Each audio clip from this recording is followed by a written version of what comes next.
بسم اللہ الرحمن الرحیم۔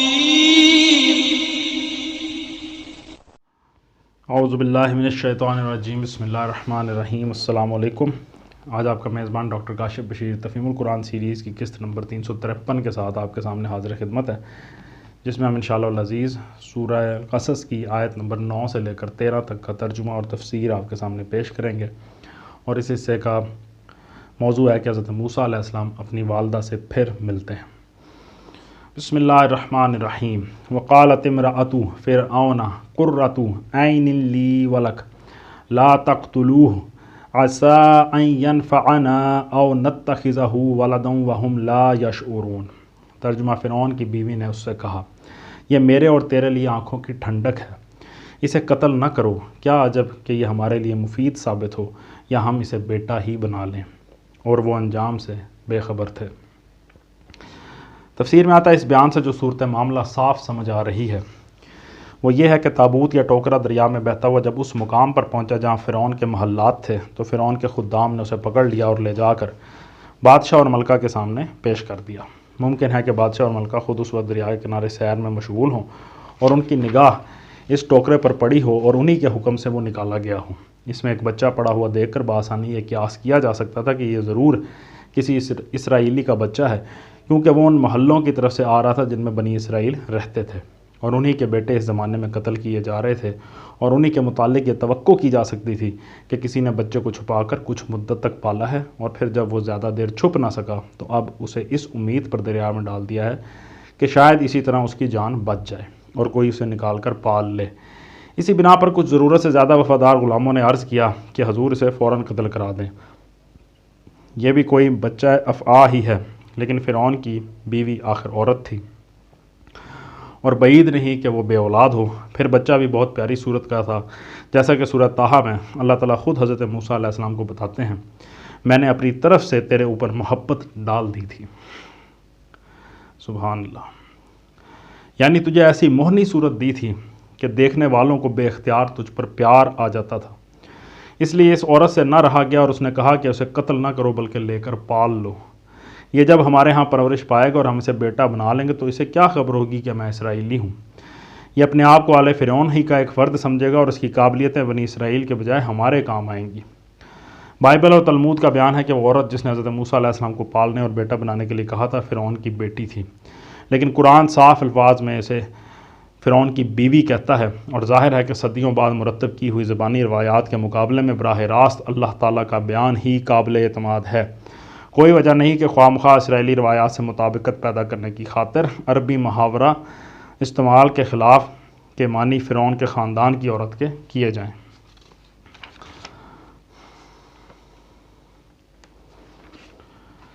وَأَصْبَحَ فُؤَادُ أُمِّ مُوسَىٰ فَارِغًا إِنْ كَادَتْ لَتُبْدِي بِهِ لَوْلَا أَنْ رَبَطْنَا عَلَىٰ قَلْبِهَا لِتَكُونَ مِنَ الْمُؤْمِنِينَ۔ ترجمہ، ادھر موسیٰ علیہ السلام کی ماں کا دل اڑا جا رہا تھا، وہ اس کا راز فاش کر بیٹھتی اگر ہم اس کی ڈھارس نہ بندھا دیتے تاکہ وہ ہمارے وعدے پر ایمان لانے والوں میں سے ہو۔ وقالت لأختہ قصیہ فبصرت بہ عن جنب وہم لا یشعرون۔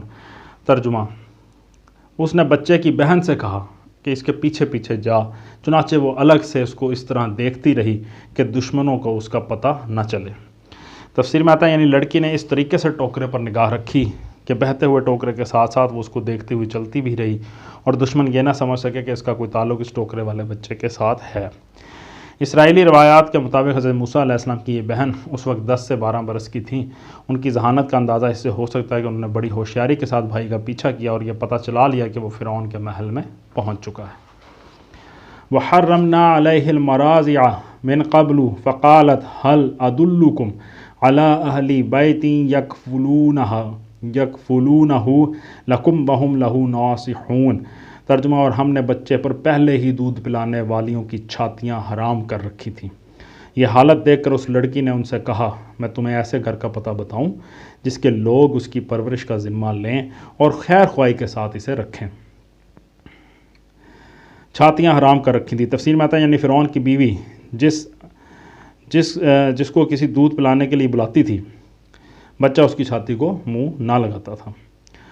پھر آیت کے آخر میں آیا کہ میں تمہیں ایسے گھر کا پتہ بتاؤں جس کے لوگ اس کی پرورش کا ذمہ لیں۔ تفسیر میں آتا ہے اس سے معلوم ہوا کہ فرعون کے محل میں بھائی کے پہنچ جانے کے بعد بہن گھر نہیں بیٹھ گئی، بلکہ وہ اپنی اسی ہوشیاری کے ساتھ محل کے آس پاس چکر لگاتی رہی۔